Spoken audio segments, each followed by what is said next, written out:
ఈరోజు chicken fry చేసుకున్నాం. ఇది 3/4 కిలో చికెన్ శుభ్రంగా కడిగేసుకొని స్టవ్ మీద పెట్టేసుకున్నాం. ఇప్పుడు కొంచెం ఉప్పు వేసుకున్నాం.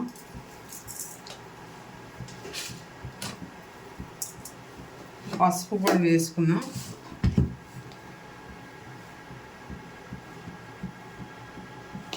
కొంచెం ఇది ఉడకనిద్దాం.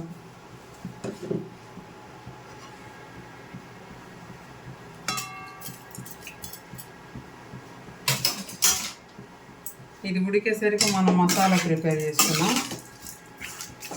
మొత్తం కలిపి పెట్టుకున్నాం.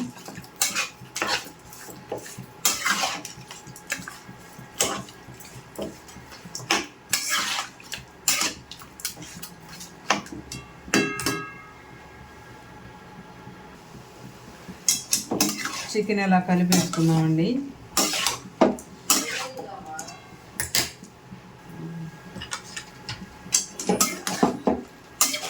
ఈ మొత్తం ఇలా కింద నుంచి కలుపుకోవాలి. ముక్క చెదరకుండా ఉండాలంటే ఈ నీళ్ళు మొత్తం వినిగిపోవాలి.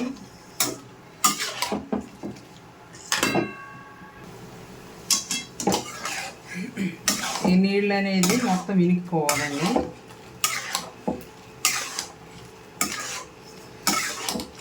నీళ్ళు మొత్తం వినిగిపోయినాయంటే శుభ్రంగా ఉడికిపోయినట్టు. చికెన్ అనేది ఉడికిపోయింది. కొంచెం వాటర్ ఉన్నాయి. ఈలోపు మనం మసాలా ఫ్రై చేసుకున్నాం.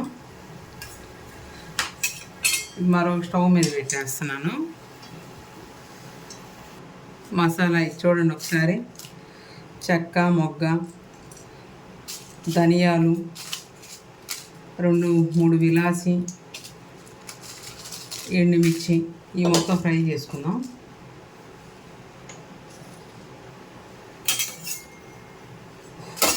లైట్ గోల్డెన్ కలర్ వచ్చేలాగా చేసుకుందాం.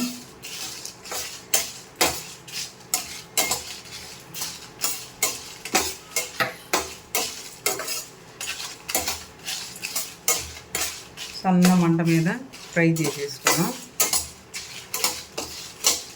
కొంచెం వేగగానే ఆపేసుకున్నామండి. ఈ పాన్ అనేది వేడి ఎక్కువ ఉంటుంది కదా, ఆ వేడి దెబ్బకి మగ్గిపోతాయి.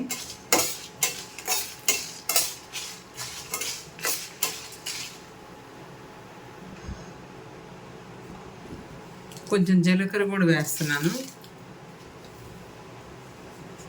ఇవన్నీ కొంచెం వేగిన తర్వాత వేసుకుందాం, లేకపోతే మాడిపోతాయి. కొంచెం గసగసాలు, మెంతుల పొడి ఆల్రెడీ నా దగ్గర ఉంది.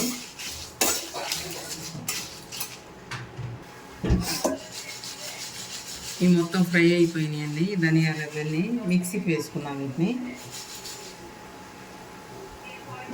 ఈ చికెన్ అనేది ఉడికిపోయింది. ఇప్పుడు స్టవ్ మీద అదే బాండీ పెట్టేద్దాం. ఆయిల్ వేసుకున్నాం. ఇప్పుడు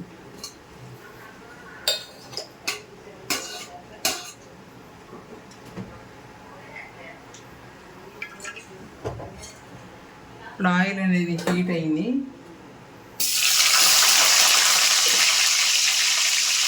ఉల్లిపాయ ముక్కలు వేద్దాం.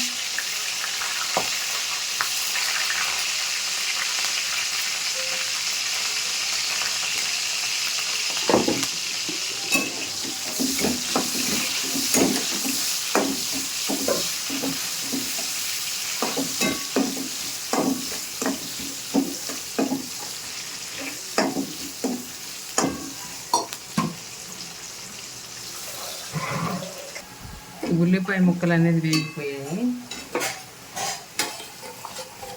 కరివేపాకు, పచ్చిమిర్చి 2 వేసేస్తాను.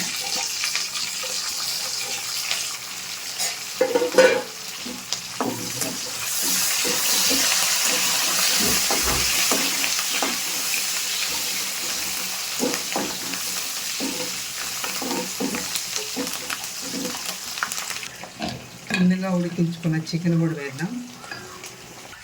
కొంచెం అల్లం పేస్ట్ కూడా వేద్దాం.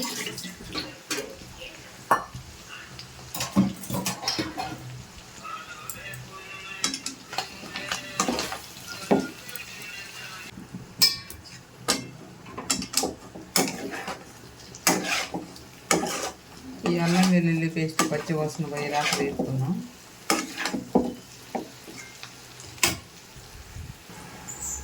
ఈ చికెన్ అనేది ఫ్రై అయిపోయింది. ఇప్పుడు ముందుగా మనం మసాలా ప్రిపేర్ చేసుకున్నాం కదా, అవి వేసుకున్నాం. చిల్లుల్లిపాయ పేస్ట్ కూడా వేసానండి, అది మధ్యలో చూపించలేదు నేను. ముందుగా మసాలా ప్రిపేర్ చేసుకున్నాం కదా, అది కూడా వేసుకున్నాం.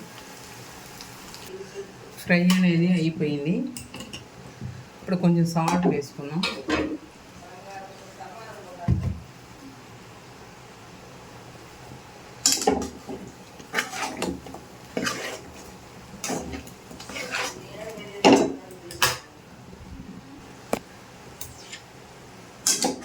అయిపోయింది ఫ్రై అనేది. ఇలా కింద నుంచి తిప్పుకోవాలి.